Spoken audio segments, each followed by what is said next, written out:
आलंय सगळं?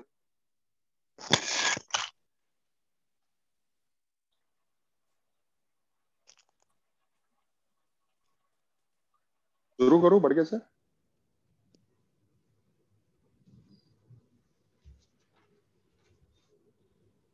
Okay okay. Tathagata Gautam Buddha त्या बालवग्गामध्ये हे देखील सांगतात की जर तुम्हाला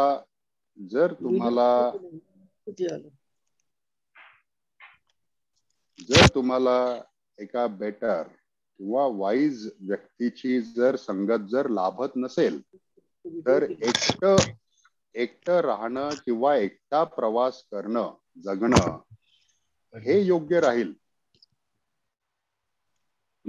अशापेक्षा कोणत्या मूर्खाच्या संगतीत राहण्यापेक्षा एकटं जगणं हे योग्य राहील. जर तुम्हाला तुमच्यापेक्षा बेटर किंवा चांगल्या व्यक्तीचा सहवास जर मिळत नसेल तर एकटं जगा, काही हरकत नाही, परंतु मूर्खाच्या संगतीपासून दूर राहा. मग बाबा हा मूर्ख व्यक्ती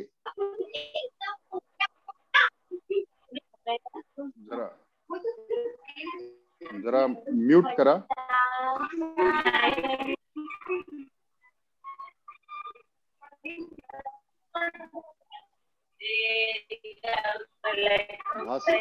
भास्कर जी, हाँ थँक्यू. मग हा मूर्ख व्यक्ती कोण असतो? तथागतांनी याच्याबद्दल जे सांगितलेलं आहे, सगळ्यात पहिल्यांदा ते म्हणतात की the fool worries thinking that I have sons, I have wealth, असं तो म्हणत असतो मूर्ख व्यक्ती. अरे मला सगळे मुलं बाळ आहेत, माझ्याकडे संपत्ती आहे. तथागत गौतम बुद्ध पहिल्यांदा हे सांगतात की तू स्वतःचा आहेस का? ज्या व्यक्तीने स्वतःला जाणलेलं नसतं परंतु बाह्य गोष्टी सगळ्या माझ्या आहेत, माझ्या आहेत, माझ्या आहेत, याच्या मागे तो लागलेला असतो. जो व्यक्ती स्वतःला जाणलेला असतो तो व्यक्ती स्थिर असतो.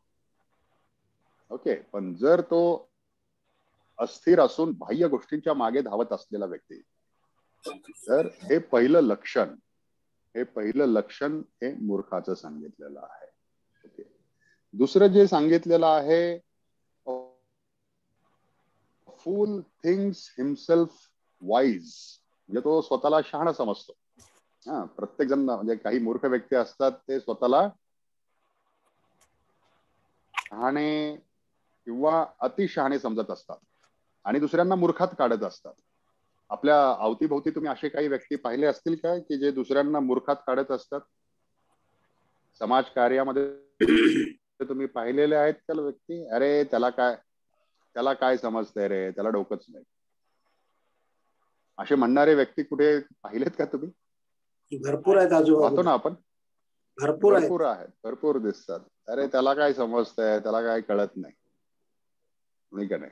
तर असं सांगून एक स्वतःची प्रौढी मिरवणारे, की स्वतः अति हुशार असण्याचा आव आणणारे, स्वतःला अति हुशार समजणारे हे जे व्यक्ती असतात हे खऱ्या अर्थाने मूर्ख असतात. मग असा प्रश्न निर्माण होतो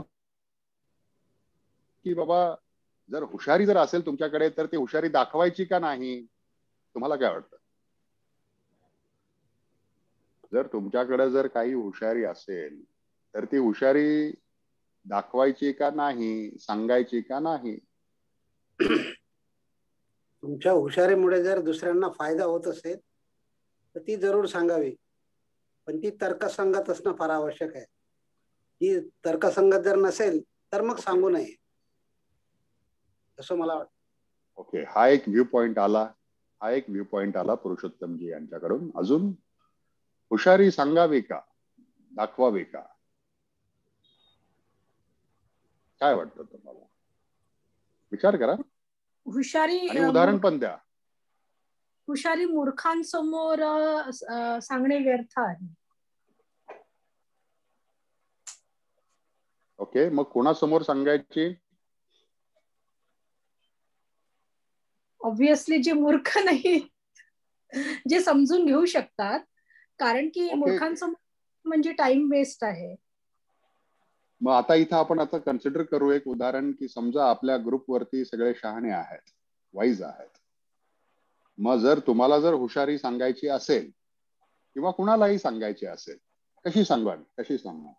हे ठरवायचं कसं आणि ठरवायचं नाही कोणी? नाही नाही नाही नाही नाही नाही नाही, ऐका ऐका ऐका ऐका ऐका, हा खूप चांगला आणि क्रिटिकल हा विषय आहे, कारण हा आपल्या एक बिहेवियर वरती आधारित आहे.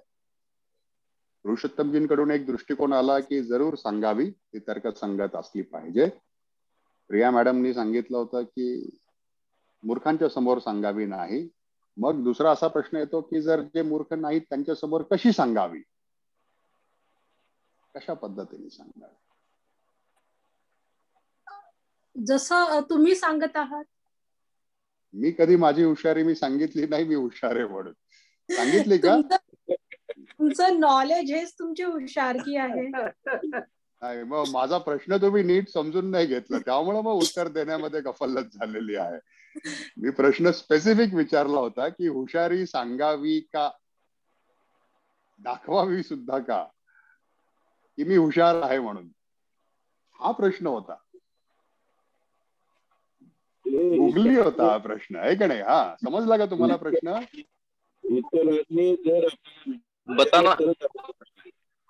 बताना जरूरी है क्या? बताना चाहिए ना सर। बताना कैसे बताओ कि मैं होशियार हूँ यार, मेरा सुनो। होशियारी यदि मैं कैसे बताऊं मैं होशियार हूँ, ये मैं जो बता रहा हूँ आप मेरा सुनो, ऐसे कहना उचित होगा? मतलब वो मूर्ख है, पण जे योग्य आहे ते सांगितलं पाहिजे. हा, मूर्ख आहे म्हणजे ते जर अशा पद्धतीने जर सांगितलं तर मूर्ख आहे मग तो. तर ह्या ज्या मूर्ख व्यक्तीबद्दल की जो विचार करत असतो की बाबा मी हुशार आहे आणि बाकीचे मूर्ख आहेत, अशा पद्धतीने जे सांगत असतो तो, तर नंबर 1 हे लक्षात घ्या तथागतांचं हे वाक्य, की वाईज व्यक्ती, वाईज म्हणजे पंडित व्यक्ती, हा कधीही त्याची जी अक्कल, हुशारी, अक्कल हा शब्द, अक्कल या शब्दाचा अर्थ कोणी सांगू शकेल का मला? खूप छान शब्द आहे. आपण नेहमी अक्कल अक्कल वापरत असतो शब्द, पण त्याचा अर्थ फार क्वचित मी बरोबर तो लोकांकडून ऐकतो. अक्कल कोणी सांगू शकेल? तर्कसंगत विचारसरणी. ओके, तर्कसंगत विचारसरणी. Vijay yes yes yes yes yes, thank you. अक्कल या शब्दाचा अर्थ आकलन होणे, ज्याला आकलन झालेलं आहे. आकलन, एखाद्या विषयाचं, एखाद्या ज्ञानाचं आकलन जर झालंय तर अक्कल आहे. इंग्लिशमध्ये म्हणू शकू आपण IQ. हा, इंग्लिशमध्ये IQ माहित नाही. ओके, माहित नाही, पण हो IQ म्हणू शकू आपण. Yes yes, you are right. पण मराठीमध्ये लक्षात घ्या तुम्ही, आकलन होणे याला अक्कल असं म्हणतात. ओके, तर फार अक्कल आहे असं आपण ज्यावेळेस म्हणतो तर आकलन क्षमता त्याची जास्त आहे. आपण ते त्याला याने असं म्हणत नाहीये आपण, कुचेष्टेने, ज्याची आकलन क्षमता खरंच जास्त आहे की नाही, त्याला आपण नक्कीच छान आहे बाबा, तुझी अक्कल छान आहे, असं आपण त्याची प्रशंसा करू शकतो. पण तो कदाचित ते चुकीच्या अर्थाने घेऊ शकतो, कारण त्याला सुद्धा अक्कल या शब्दाचा अर्थ माहिती आहे का नाही या या गोष्टीवर. ओके, ठीक आहे. पण ज्यावेळेस आपण अक्कल हुशारी ज्यावेळेस आपण म्हणतो, तर त्यावेळेस मला फार अक्कल आहे हे सांगण्याची आवश्यकता भासत नाही. कारण जर आकलन जर त्याला होत असेल त्या गोष्टीचं आणि त्या पद्धतीने तो जर ठेवत असेल, तर ते साहजिकच हुशार व्यक्ती आहेत, त्यांना समजून जाणार आहे की बाबा याची आकलन क्षमता जास्तच आहे. विशेष असं सांगायची काही कुणाला आवश्यकता भासणार नाही. त्याचप्रमाणे जर तुम्हाला जर ज्ञान आहे, जर तुम्हाला जर एखाद्या विषयाची माहिती आहे, जर आकलन क्षमता तुमची जास्त आहे, तर तुम्ही स्वतःहून इतरांना, भले बुद्धिवंत असतील, त्यांना सांगण्याची सुद्धा आवश्यकता नाही. कारण तुमचं चालणं, वागणं, बोलणं या तिघामधून ते व्यक्त होत असतं आणि ते हुशार लोक किंवा पंडित लोक तुम्हाला त्या पद्धतीने प्रतिसाद देत असतात, नाही की नाही. तर त्यामुळं कुणालाही की मी बाई हुशार आहे आणि मेरा सुनो असं सांगण्याची, तर्कसंगत स्पष्टीकरण देऊन सांगण्याची सुद्धा आवश्यकता नाही, असं मला वाटतं. इथे जर पटलं तर पहा हा विषय. ओके, काही आता आवश्यक क्वेश्चन कळलं, क्वेश्चन आता कळला हा की मी हुशार आहे हे बऱ्याचदा सांगायचं दुसऱ्यांना, तर हो. सांगायची गरज नाही, ते दिसतेच, आचरण से पता दिसते ते. हो, आचरण से पता चलता है. इतरांनी विचारलं पाहिजे. पण काही अनेक व्यक्ती जे असे असतात की बाबा ते बाकी सब बुद्धू है और मैं ही होशियार हूँ, है की नाही. तर ते असं सांगण्याचा प्रयत्न, मग तथागत गौतम बुद्ध सुद्धा अनेक लोक अशी जे आहेत ज्यांना समजत नाही, तर त्यांच्या प्रती सुद्धा ते करुणेने ते तिथे रिॲक्ट झालेले आहेत. ओके, फाईन, नाही समजत आहे, अजून त्याची पात्रता वाढेल, ती परिस्थिती तशी निर्माण करण्यासाठी ते करुणा आहे आणि सगळ्यात महत्वाची मैत्री आहे. तर ह्या दोन गुणांच्या माध्यमातून रिॲक्ट करायला तथागत गौतम बुद्ध सांगतात. आणि ह्या दोन गुणांच्या माध्यमातून जो रिॲक्ट करतो तो पंडित आहे. ओके, त्याच्याकडे आपण येणार आहोत नंतर. पण मूर्ख व्यक्ती हा स्वतःला हुशार समजतो, सांगतो सुद्धा, अरे देखो. तर हे त्याचे एक आयडेंटिफिकेशन आहे, हे आपण सगळ्यांनी लक्षात ठेवलं पाहिजे. ओके, तिसरी गोष्ट ते सांगतात. एक प्रश्न आहे की देव हे मनुष्याचाच एक प्रकार होता आणि पुन्हा पंडितही हा मनुष्याचाच एक प्रकार होता, इरिस्पेक्टिव्ह ऑफ एनी कास्ट और रिलिजन. मग हे कालांतराने जसं देव हे ईश्वर आणि पंडित हे ब्राह्मणाशी कसे काही रिलेटेड झाले असतील? बौद्ध धर्मामधून बऱ्याच संकल्पना यानंतर हिंदू धर्मामध्ये ऍक्सेप्ट केल्या गेलेल्या आहेत. वैदिक धर्माने ते ऍक्सेप्ट केलेलं आहे. बौद्ध धर्मातील अनेक संकल्पना, म्हणजे सुरुवातीला तुम्ही जर पाहिलं, बाबासाहेब एक क्रोनॉलॉजी देतात की वैदिक धर्म हा जो निर्माण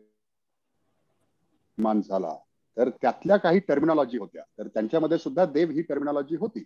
आणि त्याच्यानंतर देव होती, स्वर्ग होती, नरक होती, या टर्मिनॉलॉजी तिथं होत्या त्या सगळ्या याच्यामध्ये. बौद्ध धर्माच्या माध्यमातून या टर्मिनॉलॉजीज तार्किक दृष्ट्या विकसित केल्या गेलेल्या आहेत या टर्मिनॉलॉजी. आणि त्याच्यानंतर आणि आणखीन काही नवीन टर्मिनॉलॉजी त्यांनी इंट्रोड्यूस देखील केलेल्या आहेत. पण त्याच्यानंतर त्या पॉप्युलर झाल्यानंतर वैदिक धर्माने या पॉप्युलर झालेल्या टर्मिनॉलॉजी त्यांच्या अर्थाने प्रस्तुत करायला सुरुवात केलेली आहे. आणि म्हणून हा गोंधळ झालेला आपल्याला दिसून येतो. बाबासाहेब आंबेडकरांनी या टर्मिनॉलॉजी पासून लांब ठेवलेलं आहे, ते याच कारणासाठी की आपला सुद्धा गोंधळ नाही झाला पाहिजे सर्वसामान्य लोकांचा. म्हणून या टर्मिनॉलॉजीज पासून बाबासाहेबांनी आपल्याला दूर ठेवलं. पण आपल्याला म्हणजे कुणाला, समाजाला. पण जे धम्म प्रचारक आहेत, जे धम्म प्रशिक्षक आहेत, त्यांनी या टर्मिनॉलॉजीचा अभ्यास करून की बाबा हे कसं कुठं मिश्रण झालेलं आहे, त्यांचा अर्थ काय आहे, या धम्म प्रचारकांना याचा अभ्यास असणं गरजेचं आहे. सर्वसामान्य माणसांना याचा अभ्यास असण्याची आवश्यकता आहे असं नाही. त्यांना फक्त धम्म काय फायदा आहे हेच आपल्याला पोचवायचंय. पण तुम्हा आम्हा धम्मप्रचारकांना इतर धर्माच्या प्रचारकांशी सुद्धा तोंड द्यायचंय, त्यांच्याशी सुद्धा तुम्हाला वाकयुद्ध करावं लागणार आहे का नाही? तुम्हाला चर्चा, डिबेट त्यांच्यासोबत करावं लागणार आहे. तर त्यामुळं तुम्हा आम्हाला या टर्मिनॉलॉजीचा अर्थ माहिती असणं आवश्यक आहे. म्हणून ते प्रशिक्षणामध्ये आपण तो विषय घेत आहोत. पण सर्वसामान्य लोकांना याच्यापासून दूर ठेवलेलंच बरं. ओके. तर एक धम्म प्रशिक्षक म्हणून ज्यावेळेस तुम्ही प्रवचन द्यायला जाता त्यावेळेस देव वगैरे हे विषय त्यांच्यासमोर नाही आणलेलेच चांगले आहेत. हे जे आपण आता हे करतोय ते, है की नाही? हे फक्त का की आपण त्या स्तरावरती येऊन अभ्यास करतोय आपण, म्हणून हे तुमच्या आमच्यासाठी ठीक आहे, आकलन होण्यासाठी, ओके, समजण्यासाठी की बाबा हे विचार कसे पर्क्युलेट केले गेलेले आहेत समाजाची, ही प्रक्रिया समजण्यासाठी आपण याचा अभ्यास करतोय. सर्वसामान्य माणसांना हे सांगण्याची आवश्यकता नाही. म्हणून एक एक स्तर जसा जसा आपला वरती जाणार आहे तसं तसं आपण हे जे फिलॉसॉफिकल जे रूट्स आहेत या सगळ्या विचारांचे ते जाणून घेण्याचा आपण प्रयत्न करणार आहोत. ओके. मूर्ख व्यक्तींबद्दल तथागत गौतम बुद्धांनी अजून एक सांगितलेलं आहे, उदाहरण दिलेलं आहे. ते म्हणतात की सूप, आता इंग्लिशमध्ये सूप शब्द वापरलाय पण मूळ पालीमध्ये कोणता शब्द आहे ते मला माहित नाही, पण इंग्लिशमध्ये त्याचं ट्रान्सलेशन जे केलंय बुद्ध रक्षिता यांनी, तर ते म्हणतात की ज्याप्रमाणे सूप आपण चमच्याने सूप पितो तर ते चमच्याला त्या सूपची टेस्ट असते का? नसते. सूपची टेस्ट सूपलाच असते. चमचा जर त्या सूप मध्ये बुडवला आणि क्लीन केला तर त्या चमच्याला ती सूपची टेस्ट येत नाही. त्याचप्रमाणे एखादा मूर्ख व्यक्ती कितीही विद्वान व्यक्तीच्या संपर्कात राहिला तरी सुद्धा विद्वान व्यक्तीचे जे काही गुण आहेत ते त्या मूर्ख व्यक्तींमध्ये येत नाहीत. मग असंच दुसरं एक उदाहरण त्यांनी दिलेलं आहे की बाबा समजा एखादा व्यक्ती एका विद्वान व्यक्तीच्या संपर्कात राहिला तर त्याचे गुण तो आत्मसात करतो. मग त्यांनी एक उदाहरण दिलं. असं कोणतं उदाहरण सांगू शकाल का मला विचार करून? असं काय, जसं स्पूनचं उदाहरण दिलंय.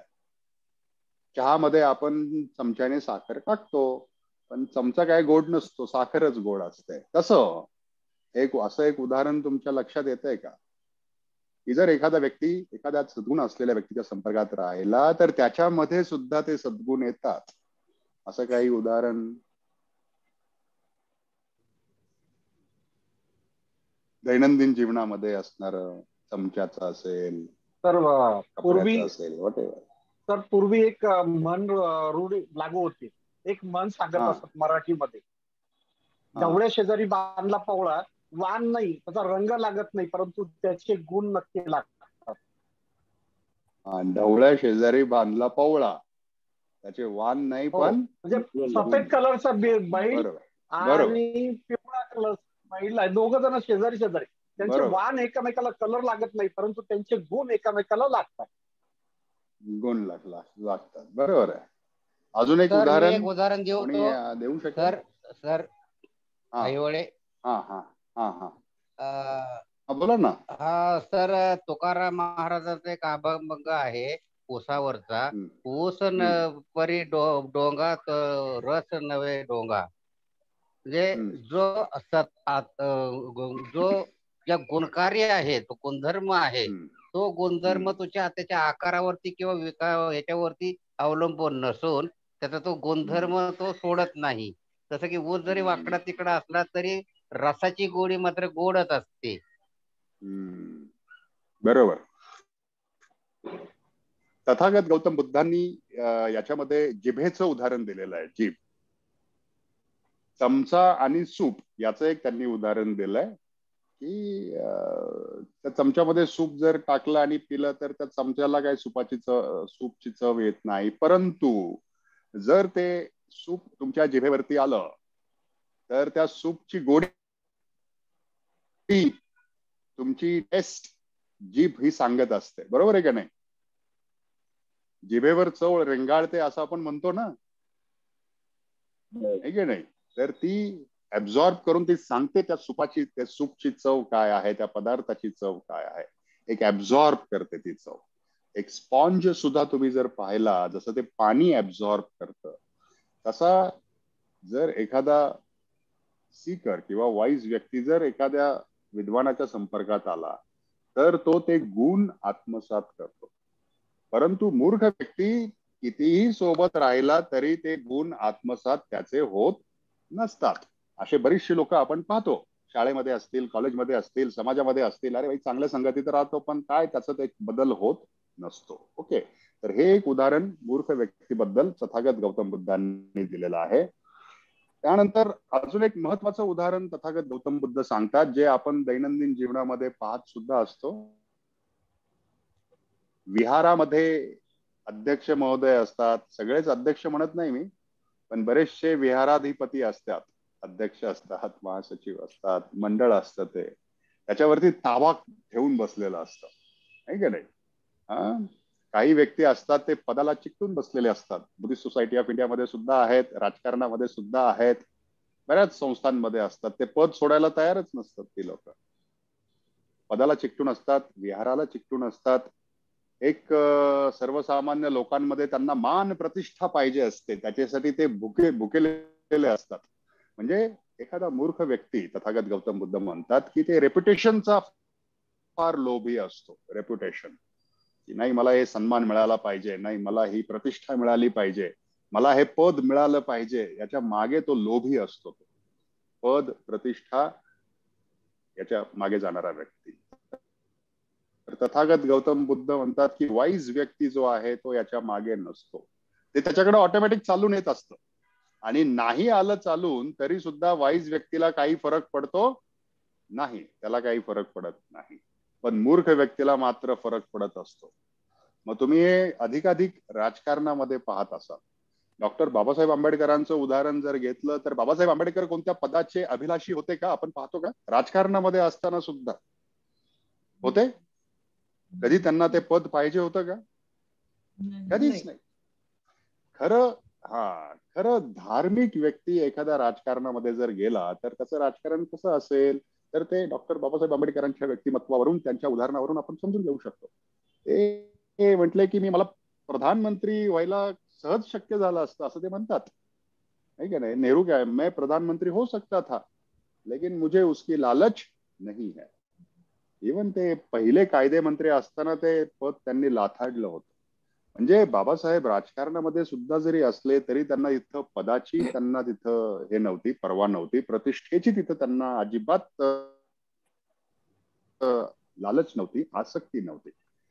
इवन समाजामध्ये कार्य करत असताना सुद्धा त्यांना कशाचीही ती लालच नव्हती, स्वतःच काय पाहिजे असेल. तर मूर्ख व्यक्ती जो असतो तर तो याच्या पाठीमागे, पद आणि प्रतिष्ठा याच्या पाठीमागे लागलेला असतो. आणि मग तथागत गौतम बुद्ध काय म्हणतात?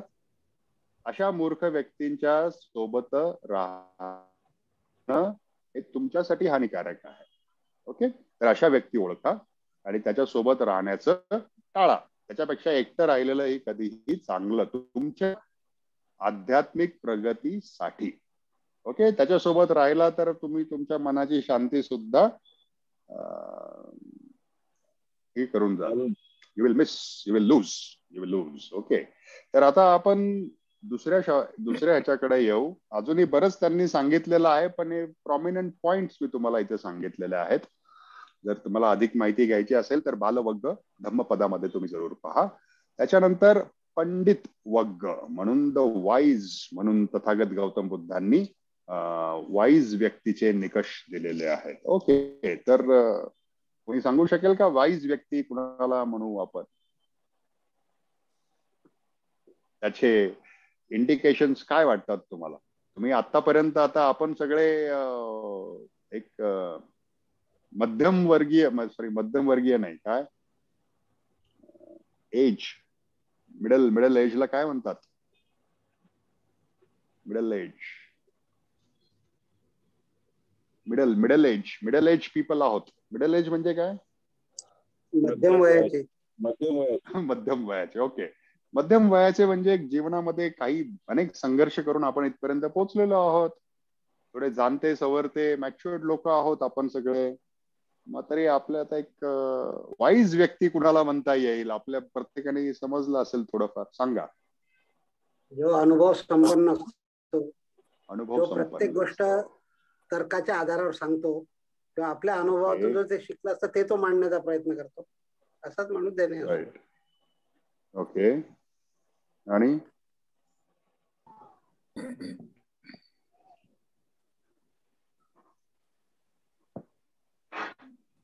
मी सुद्धा ज्यावेळेस हे पंडित वग्ग वाचलं त्यावेळेस मला सुद्धा खूप आनंद झाला, कारण माझ्या सुद्धा ज्ञानामध्ये भर पडली. अरे तथागतांनी सुद्धा एवढं छान पद्धतीने सांगितलंय की पंडित व्यक्ती कुणाला म्हणावं. पंडित म्हणजे कोण? हा ब्राह्मणी पंडित नाही बर का, ब्राह्मण सुद्धा कुणाला म्हणावं हे तथागतांनी विश्लेषण केलेलं आहे, आपल्या माहितीसाठी सांगतो. त्यामुळं पंडित म्हणजे ब्राह्मण असं समजू नका हे हिंदू धर्मामधला. बौद्ध धर्माचे त्याचे कन्सेप्ट वेगळे आहेत. आपण बौद्ध धर्माच्या दृष्टिकोनातून समजून घेत आहोत. पंडित म्हणजे पंडित कुणाला म्हणतात? केवळ पुस्तकी ज्ञानाने संपन्न असलेल्या व्यक्तीला पंडित म्हणता येत नाही. ही पहिली कंडिशन आहे तथागत गौतम बुद्धांची. तर अजून आतापर्यंत धम्माचा आपण अभ्यास केलेला आहोत, तर कुणाला पंडित? पंडित म्हणजे नोबल पर्सन, नोबल. मागच्या वेळेस मी तुम्हाला श्रेष्ठ आणि योग्य याच्यामधला फरक सांगितला होता. तर योग्य व्यक्ती कुणाला म्हणता येईल? काही सांगू शकाल का तुम्ही? तोंडी परीक्षा समजा आता येईल. ओके. योग्य व्यक्ती हा संजय. हो येस बरोबर. पण योग्य व्यक्ती कुणाला म्हणता येईल आतापर्यंत केलेल्या धम्माच्या अभ्यासा? व्यक्ती म्हणजे त्याच्या आचरणावरून तो योग्य अयोग्य ठरतो. आचरणावरून. ओके. नेक्स्ट. और परिस्थितीचा साधारण विचार करून त्यावर कार्य करणारा व्यक्ती. थोडा मी वारंवार सांगतोय, आतापर्यंत आपण धम्माचा अभ्यास जो केलेला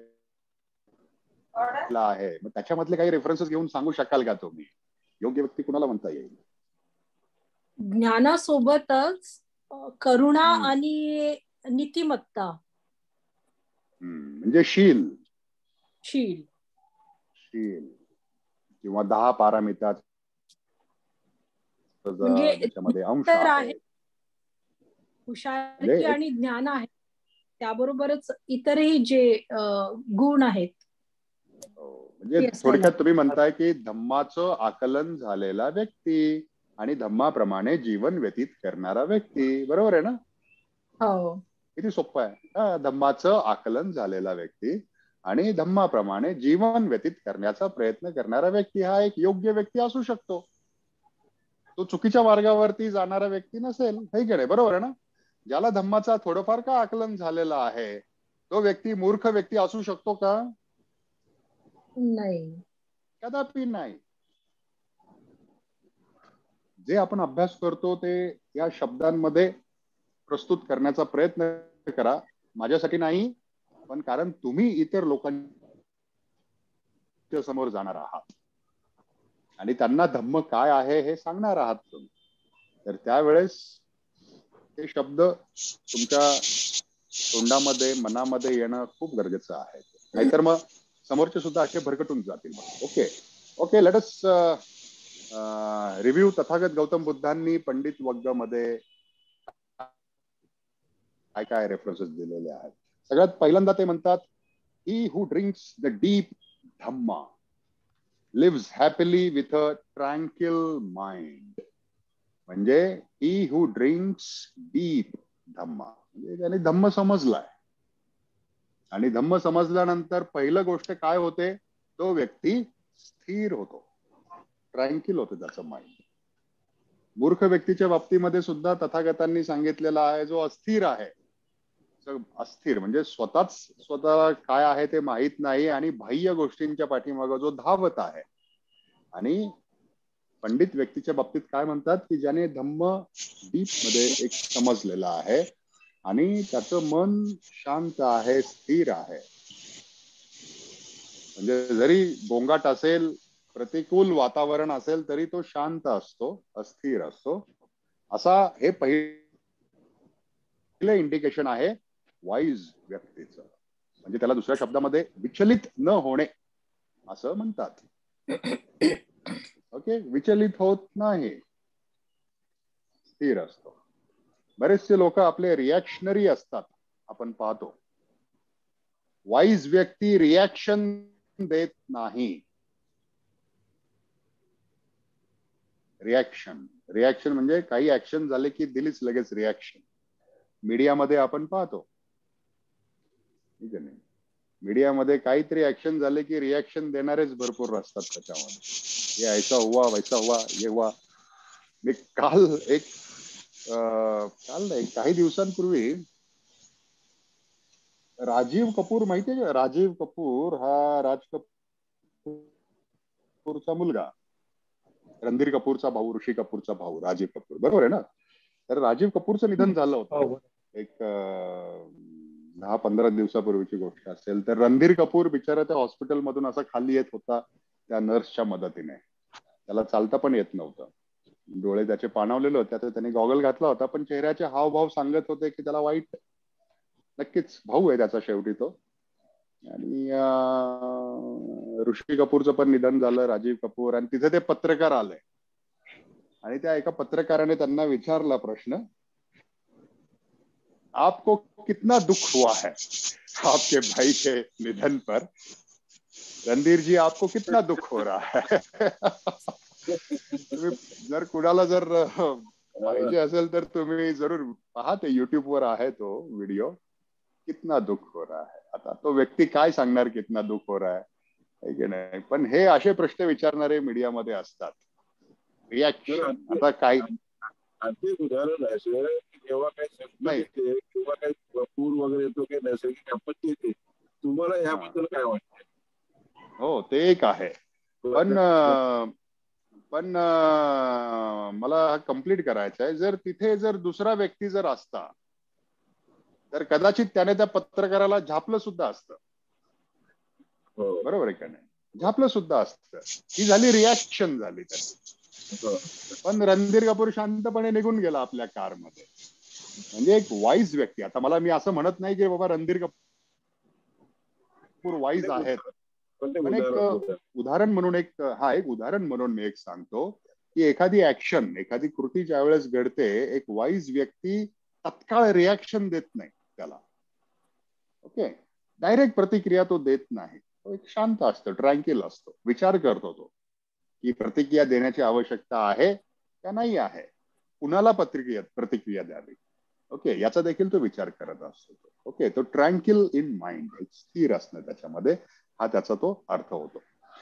त्यानंतर तथागत गौतम बुद्ध असं देखील उदाहरण देतात की ज्याप्रमाणे एखादा कार्पेंटर एखाद्या लाकडाला शेप देतो, ज्याप्रमाणे एखादा लोहार एका बाणाला असा सरळ करतो, ज्याप्रमाणे एक मच्छीमार ते माशांना पकडतो, म्हणजे प्रत्येक जो एक व्यक्ती त्याच्या कलागुणांमध्ये जो विकसित असतो, परफेक्ट असतो, मास्टर असतो, त्याचप्रमाणे पंडित व्यक्ती हा त्याच्या मनाला नियंत्रित ठेवण्यामध्ये मास्टर असतो.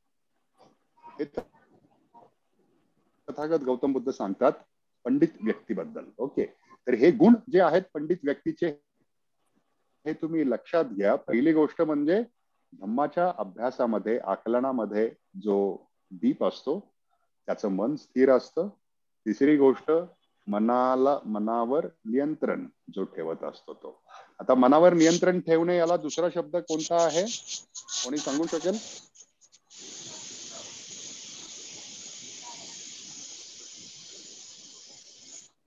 मनाला नियंत्रित ठेवणे म्हणजे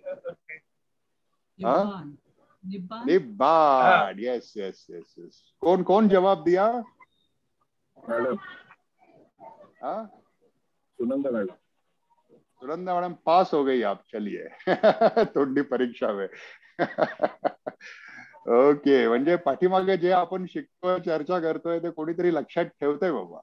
मनावर नियंत्रण ठेवणे, मनातील विकारांवर नियंत्रण ठेवणे म्हणजे निब्बाणामध्ये जगणे, असं आपण पाहिलेलं होतं अगोदरच. ओके, तथागत गौतम बुद्ध त्या नोबल व्यक्तीबद्दल अजून एक सांगतात विशेषण, की ज्या पद्धतीने एखादा रॉक किंवा एखादा दगड, पाषाण, काही नदीच्या प्रवाहामुळे असेल, किंवा वादळामुळे असेल, त्याला तो हलवू शकत नाही. तर त्या पद्धती, त्याचप्रमाणे जो योग्य व्यक्ती जो आहे तो प्रेज किंवा जर कुणी त्याची जर हेटाळणी केली, ब्लेम केलं, तरी सुद्धा त्याचं चित्त विचलित होत नाही. आपण पाहतो जर कुणी एखाद्याची जर स्तुती केली तर माणूस हरभऱ्याच्या झाडावरती चढताना आपण बघितलेले आहोत, हे की नाही. जर एखाद्या दुसऱ्याला जर कुणी जर त्याची दूषणी केली, त्याचे काही दाखवले वाईट गुण, तर बाबा तो माणूस फार संतापतो, जातो. पण हा जो नोबल व्यक्ती आहे, वाईज व्यक्ती आहे, तर तो प्रशंसाने सुद्धा हुरळून जात नाही आणि टीका केल्याने सुद्धा हताश होत नाही, तो स्थिर होतो. याला पारामितामध्ये एक शब्द आहे, 10 पारामितांपैकी. कोणी सांगू शकेल का ही कोणती पारामिता असते, जी पारामिता या विकसित झालेली असते व्यक्तीमध्ये? कोणती पारामिता याला म्हणता येईल? सम्यक संकल्प. म्हणजे पारामिता कोणी म्हटलं? सम्यक संकल्प मी म्हटलं अहिवळे. नाही, सम्यक संकल्प कोणी म्हटलं? अहिवळे. अहिवळे. तुम्ही फेल झालेला आहात. बुवा साहेब ना? बुवा साहेब. बुवा साहेब, असं कसं काय बुवा साहेब उत्तर देता हो तुम्ही? मी पारामिता म्हटलं, तुम्ही आर्य अष्टांगिक मार्गामधला सम्यक संकल्प सांगताय. माझा आजोळ जे आहे त्या आजोळचे बुवा साहेब आहेत, त्यामुळे मी त्यांच्याशी थोडा जरा जास्त फ्री आहे ना बुवा साहेब? नातेवाईकच आहेत. ओके. हा, तर ती पारामिता कोणती, जी प्रशंसेने हुरळून सुद्धा जात नाही आणि टीका केल्याने निराश सुद्धा होत नाही? यस दयानंदजी, तुम्ही सांगण्याचा प्रयत्न करता.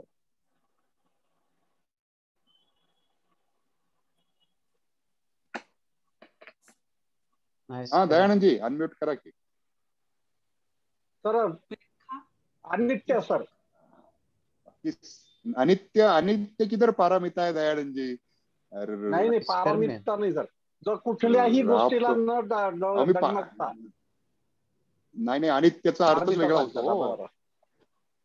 मी 10 पारामिता मधले आणि एक मला हळू आवाज आला होता, मला ऐकू आलेला आहे तो आवाज, उपेक्षा. सुनंदाजी ने शायद, सुनंदा जी उपेक्षा बोली थी. हाँ चलो, आज डबल पास हो गई आप, डबल ग्रेजुएट. हम लोग उपेक्षा पारामिता. धम्म चक्क पवत्तन सुत्त, हे बुधान त्याच्या धम्मामध्ये, मला वाटतं मी नव्हतो, मी शिपवर होतो, कदाचित आयुष्यमान सत्येंद्र तेलतुंबडेजी यांनी घेतलं असावं ते. तर धम्मचक्र प्रवर्तन सूत्रामध्ये आपण पंचशील, आर्य अष्टांगिक मार्ग आणि 10 पारामिता या डिटेल मध्ये आपण त्याच्यामध्ये अभ्यासल्या होत्या. त्याच्यामधली 10वी पारामिता ही अतिशय महत्वाची पारामिता आहे.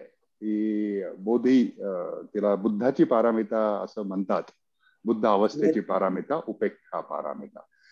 डॉक्टर बाबासाहेब आंबेडकरांच्या बाबतीत उपेक्षा पारामिताचं उदाहरण जर तुम्ही पाहिलं तर खूप उदाहरणं आहेत. ही अतिशय प्रतिकूल बातम्या त्यांना आल्या, परंतु ते विचलित झाले नाहीत. खूप त्यांना सन्मान केले गेलेले आहेत, पण ते विचलित झालेले नाहीत. उलट लाथाडून दिलेले ते सन्मान त्यांनी. कशाला सन्मान करत बसताय माझे, चला, हे की नाही. उपेक्षा पारामिता. तर योग्य व्यक्ती जो आहे, धार्मिक व्यक्ती जो आहे, तो या प्रशंसेने हुरळून जात नाही किंवा टीकेने तो निराश देखील होत नाही, स्थिर असतो तो. ओके फाइन, मैं तो मेरा कर्म कर रहा हूं भाई, मेरे को इसकी क्या जरूरत है. योग्य व्यक्ती जो आहे तो नॉन अटॅचमेंट हा प्रॅक्टिस करत असतो, तो नॉन अटॅचमेंट.